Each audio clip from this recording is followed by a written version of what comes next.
Hey guys, Redneck Mini 14 here, and this is actually a video that I promised a while ago, and it's the basically the Marlin Model 60, the old model versus the new model.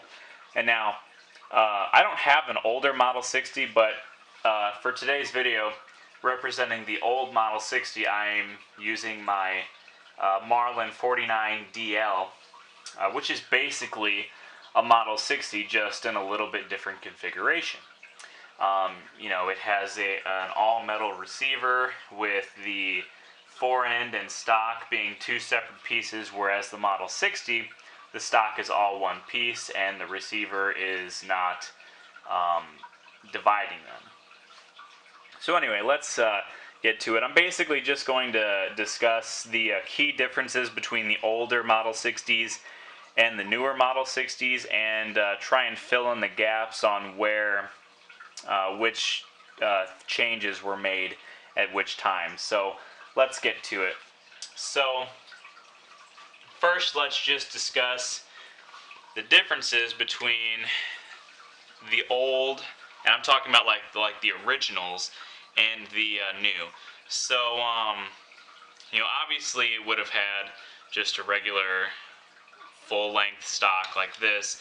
The old ones had, I think maybe even like the very, very first ones, they might have had a walnut stock, and then they changed to like a birch, and it's pretty much been birch until like just a couple years ago, and then they went to the laminated wood like this, and then I think they may even have gone back to birch at this point, but I'm not exactly sure. The charging handle, the original charging handle is a curved, more thin charging handle, and kind of like a 1022 or a lot of other guns. There was no last shot hold open. The way you held the bolt open was you just pulled back and pushed the charging handle in, and that's how you kept it back. And then to release it, you just pull the charging handle out. This one's kind of sticky.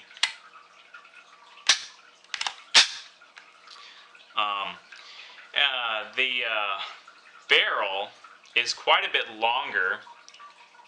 I really got to put some oil on this barrel. The barrel's quite a bit longer. I think it's either 22 or 24 inches long, and it has an 18 round capacity tube. And the tube itself, the locking mechanism is a little bit different. If I can get it out of here.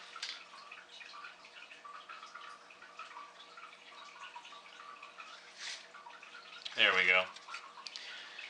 I haven't gotten this gun out in a while, but it's one pin that holds it in like most other tube-fed rifles. And that's a little bit different on the newer one, which I'll show you in a minute. Just got to put the tube back in here. Alright. And that's basically all there really is to say about the old model. Everything else is pretty much the same, the safety and the trigger and all that. This being a 49DL, it has a gold plated trigger, so it's a little bit more fancy. Now the new model, like I said, it has this one has the laminated wood stock. The charging handle is cylindrical, so it's a little bit bigger. Has a last shot hold open on top of the old style way of holding the bolt open. Just pull back and push in, and of course pull out. And the release for the last shot hold open is right here. Just pull in. Oh yeah, the old models had a metal trigger guard, either aluminum or steel. The new ones have a plastic trigger guard and a plastic trigger. The new ones have a 19-inch barrel. The sights are basically the same, but the barrel is 19 inches, and it has a They claim it's a 14 round tube, but I can fit 15 rounds in this, so I don't really, understand that. And again, the locking mechanism for the tube is different.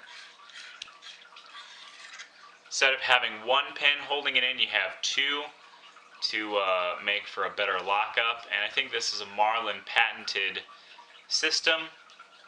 So, and they also have orange followers now, so they're a little bit brighter. The old one, at least this one, has a white one. I think they've changed the colors a few times over the years. Not that that really matters. But anyway, that's the differences between the two. This one, the 49 I have, obviously has these sling swivels on it. I think these might even be aftermarket. I have no idea. And of course it has this kind of weird checkering. It's not really meant for grip. It's actually just meant for looks, because the checkering on it's actually indented instead of out like regular checkering for a better grip. This is basically just for looks. And of course it has some beautiful walnut wood on it, and it has some engravings. And the bolt is jeweled. I don't know if you noticed that, but the bolt is jeweled. And gold-plated trigger, like I said. And that's basically it. This particular one is pretty beat up because it's pretty old. I have to, wipe the barrel down a little bit. It's got a little bit of rust on it, so I'll have to work on that later. But anyway, the order of the changes that occurred, I want to say, and you can probably look this up if you want, but the first thing that they did was they put the last shot hold open in, because I seen a video of Hickok 45 and his Model 60, and he had the longer barrel and mag tube, and it still had the last shot hold open.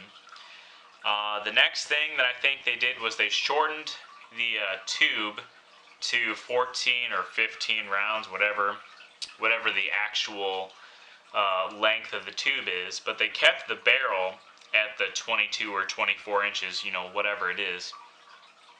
And then, not too long after that, they reduced the barrel down to 19 inches to make them more even. Because, it looks really goofy when the mag tube stops here, but the barrel goes, 2 or 3 extra inches past that. It just looks kind of goofy.